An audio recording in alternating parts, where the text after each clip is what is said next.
Boa noite, gente. Como eu havia dito, promessa feita é promessa cumprida, né? Sexta-feira, a gente estava com o material pronto para falar sobre engenharia econômica, né? Eu falei que a gente ia passar a semana toda discutindo isso e que hoje a gente ia postar um material um pouco mais completo. Eu tinha um material já pronto disso, que eu achava que era legal, mas eu não estava conseguindo abrir, mas eu consegui abrir, enfim, era uma questão de configuração, eu consegui abrir. Então, eu vou dividir ele em duas etapas, certo? Sem muita delonga, porque é mais rico até do que a semana. São, na verdade, as 2 semanas que a gente fez, de planejamento, projeto e econômica, tá?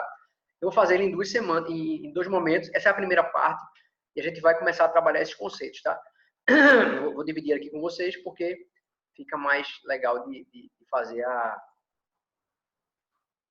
orientação do trabalho assim, tá? Então, vamos lá fazer aqui o trabalho, tá bom? Que vocês... A gente tem um roadmap aqui do que vai ser feito, tá? Então, maravilha. Bom, gente, esse tempo todo a gente tem falado basicamente em aspectos de projeto, econômica, né? Contratações de uma forma geral, porque a gente tem que a cadeia, ela é uma cadeia grande, né? Que vai bem antes da obra, lembra que eu falei, e até o depois da obra. A gente não quer voltar nas obras depois, a não ser que seja para fazer algum estudo, alguma análise, mas o pós-obra ele fica muito mitigado se a gente consegue trabalhar o conceito de contratação de um bom projeto antes. Lembra lá que eu disse que um bom projeto contratado, um bom conjunto de projetos contratados e coordenados de forma correta é a antecipação da inteligência, né? Aquela curva do BIM que eu falei, lembra? Aquela curva do BIM que nos diz que vamos mexer no projeto quando ele ainda é papel, né? Porque fica mais fácil. Depois que ele vira concreto, você pode mexer. Mas é uma mexida mais cara, né? Então, aqui eu falo um pouco de viabilidade econômica e financeira, né? Assim, eu falo da necessidade dos impactos da tomada de decisão. Ou seja, vamos tomar a decisão baseada nas premissas corretas, né? Usando uma terminologia de fundos imobiliários, das assumptions corretas. Vamos assumir as premissas corretas para que a gente não entre na esparrela de ter que ou não lograr êxito, ou não resolver bem aquele projeto, ou então ter que fazer 2 vezes porque fizemos mal. Né? Bom, algumas coisas são fundamentais, né? Primeiro, a gente tem que entender, né, que os projetos eles são não apenas projetos de engenharia, né? A base da engenharia ela suporta projetos econômicos. Então, um projeto de engenharia que seja econômico, porque tem um projeto de engenharia que não é econômico, por exemplo, um projeto de uma ONG ou de um projeto que tem um cunho social, uma obra pública, né? Para o governo ela não é econômica, né? Para quem é contratado ela acaba sendo, né? E aí por isso que eu entrei nisso, porque eu posso ter empreendimentos imobiliários, eu posso ter infraestrutura e concessões, eu posso ter serviços de obras por empreitada e eu posso ter base imobiliária, né? Trabalhando um pouco desses conceitos, os empreendimentos imobiliários são as edificações, né, residenciais, que podem ser de alto padrão, vertical, horizontal, né, que são geralmente para moradia própria ou aluguel, né?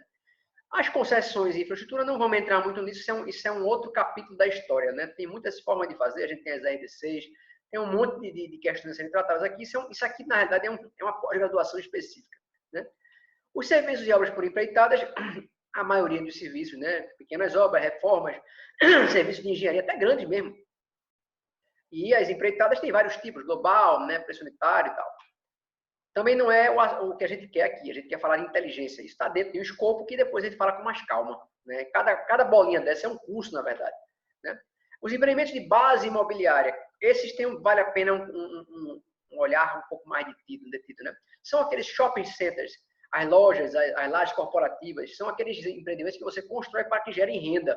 Ou seja, eu imobilizo um capital no meu fluxo de caixa, como eu havia falado, eu vou falar disso daqui a pouco, e esse cara esse empreendimento me dá aluguéis, né? Me dá rendas. Então, basicamente, os fundos imobiliários, eles vivem disso. Então, por exemplo, se eu construo um empreendimento, um empreendimento corporativo, né, um empresarial, eu alugo tudo, eu posso entender que ele me gera renda, né, por um tempão. Não é perpetuamente como se diz, não, tá? Isso é bobagem, né? Mas tem muita gente falando isso aí. Não é o caso, mas gera renda por um tempão. Eu tenho um ciclo e tal. São todos os aspectos que a gente tem que detalhar melhor nos cursos, né, que a gente vai formatar. E aí é um conceito que vem para frente. Algumas ponderações iniciais eu preciso fazer, né? Ou seja, eu tenho um cenário, né? E isso vem numa hora muito propícia para a gente falar de cenários. Desculpa, gente. Que horizonte seguir, né? A gente tem o curto prazo, o médio prazo, o longo prazo, a gente tem agora a pandemia, a gente tem risco, incerteza. A gente tem um monte de coisas a considerar. Nesses cenários, a gente precisa entender qual é o melhor custo de oportunidade. Ou seja, né?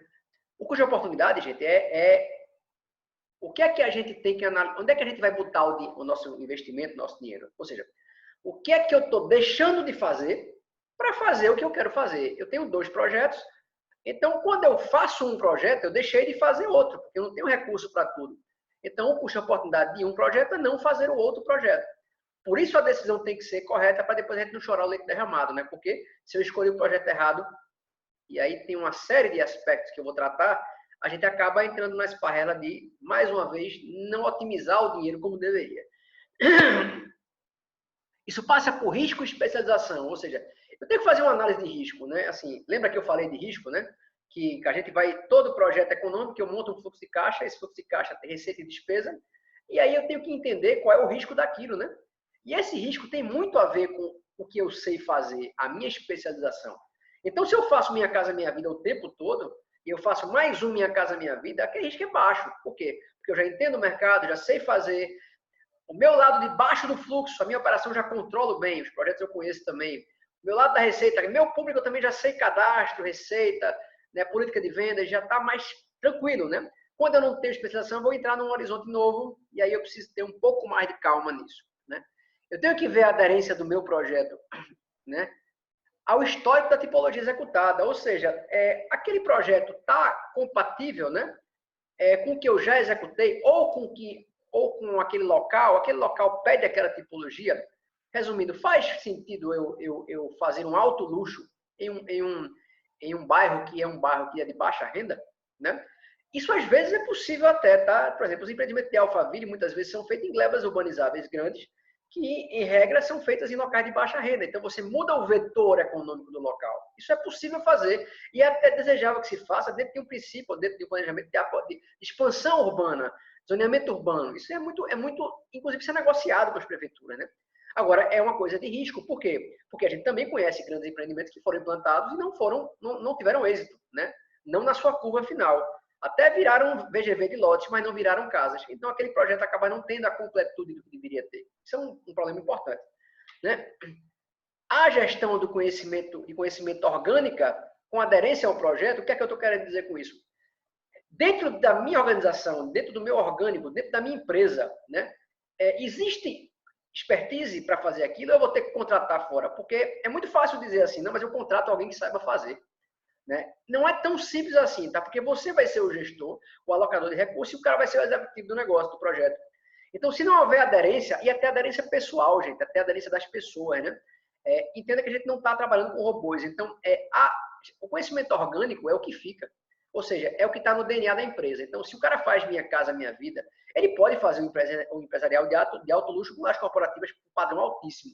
Agora, ele tem que ter cuidado com isso. Por quê? Porque é um outro tipo de tecnologia, projeto, tipo de obra, execução, os controles, tudo isso tem que ter uma coisa diferente. Assim, a margem é maior, mas, em compensação, os custos têm que ser mais apropriados. Tem que ter quase uma controladoria na obra, entendeu? Então, assim, essas questões têm que ser melhor vistas.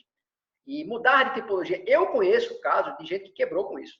Então, é preciso ter calma nisso para poder entender que isso é uma questão a ser considerada ainda, tá? Mas bem estudada, com bons projetos e, antes disso, com um bom entendimento de como é o mercado, com pesquisa de mercado, né? Enfim, isso nos leva a uma boa decisão, né? Agora, essas perguntas iniciais aí, que são qualitativas, são perguntas iniciais que a gente tem que fazer a nós mesmos até, né? Dentro de nós sabemos se a gente está preparado para esse gap ou não. Às vezes o não, é como eu sempre digo, às vezes dizer não é dizer sim, né? Saber o que é bom para mim. Isso é uma música, mas é muito real. Vamos para frente. Né? Bom, essa é a primeira parte do trabalho. A gente trabalhou esses conceitos todos, né? Isso aqui, gente, é um fluxo de caixa, né? Ou seja, aqui eu tenho o meu projeto, essa é a linha base, a linha base do meu projeto, é o tempo, né, que vai durar o projeto, né? Aqui eu vou usar, eu sempre falei que embaixo era o custo, né? E em cima era a receita. Esse aqui é uma pegada que a USP faz, ela inverte um pouco, vamos usar o que a USP faz, tá? Porque é o que está aqui no nosso layout, né? Então aqui, ó, esse projeto começou com um investimento aqui, um desencaixe, né? mês 1, mês 2, mês 4, né? E esse projeto aqui, que teve esse desencaixe, me gerou esse fluxo aqui de renda, tá? De receita. Então, imagine que eu fiz um projeto de 4 unidades aqui, implantei, eu tive esse gapzinho aqui de tempo e eu vendi o projeto, tá? Então, entenda aqui o seguinte, né? Lembra que eu disse? Isso aqui, gente, é meu investimento no projeto, é o que eu controlo. Aqui está meus custos, dentro disso, meu histograma de mão de obra, dentro disso está a minha qualidade, minha produtividade, aspectos de gestão de processos, de equipe, né? Enfim, as questões que eu posso controlar, elas são endógenas, elas estão dentro, elas são orgânicas a mim também. Essa parte de baixo é a receita. Você vê que tem um gapzinho aqui, né? Era desejável que essa receita viesse mais para cá um pouquinho, né? Para a esquerda. Por quê? Porque eu ganharia dinheiro mais rápido, né? Só que eu não consigo controlar isso aqui. A receita era desejável, mas ela é instigável, mas ela não é, a posição dela no tempo pode demorar um pouco mais até. Então a gente tem que fazer política de vendas, a gente pode ter que fazer uma tabela de preço interessante, a gente tem que entender como é que está o público, a gente tem que ver a liquidez do mercado, dos founders, isso tem que estar presente. Senão esse fluxo pode mudar de posição e eu posso entender que essa receita vai lá para frente. E aí eu vou ter mais tempo para receber o mesmo dinheiro. Isso é bom, isso é ruim, isso é péssimo, né? Por quê? Porque o meu payback, né? O que é o payback, né? É em quanto tempo que eu investi volta, né? Volta. Então, se eu botei 1 milhão e ele volta em 1 ano, meu payback é 1 ano, né? Eu tenho o meu payback descontado, ou seja, descontando aí, né, as taxas que eu preciso descontar e tal, trazendo o valor real, digamos assim, né? Aí ele fica menor até, né? Isso é a história do payback descontado, né? Lembra que eu falei que isso aqui são todos encaixes financeiros, né? Aqui eu gastei uma grana, aqui uma grana, aqui uma grana, né? Primeiro mês, segundo e quarto, né? Eu tinha um orçamento pronto aqui no zero, tá? Mas eu não posso entender que a soma desses três aqui é o meu orçamento, ele não é. Por que ele não é? Porque lembra que eu falei que o dinheiro no tempo, ele se movimenta? Pois é. Então, se esse dinheiro no tempo se movimenta, eu tenho que entender que eu tenho que capitalizar para frente por uma taxa e descapitalizar também por uma taxa. Que taxa é essa? É essa TMA aqui, ó. Taxa mínima de atratividade, onde eu vou ter que colocar aquele risco do começo que eu falei e também aquele custo de oportunidade que eu falei. Então, a TMA é uma composição de taxas de risco e de oportunidade. Por quê? Porque esse fluxo aí, ele tem que me pagar o que eu quero receber, ou seja, sei lá, 7% ao ano, e eu quero botar 3% de risco, né? É o meu colchão de segurança para minha taxa, né? Então, essa taxa, ela vai, se eu quiser transportar esse dinheiro aqui, ó, do 0 para o 4, eu tenho que jogar essa taxa, né? Multiplicar isso aqui pela taxa, né? Tem uma matemática financeira que a gente vai discutir depois, em outro momento, não é agora, né? Mas entendam por enquanto o seguinte, né? Este dinheiro e este dinheiro se movimentam ao longo dessa linha de tempo, que é o nosso fluxo de caixa, através de uma taxa, que é a TMA, né? Todas essas métricas aqui, ó, elas têm a ver com viabilidade econômica, né? Então, por exemplo, né? A TIR é a taxa interna de retorno, né? Essa taxa interna de retorno, né?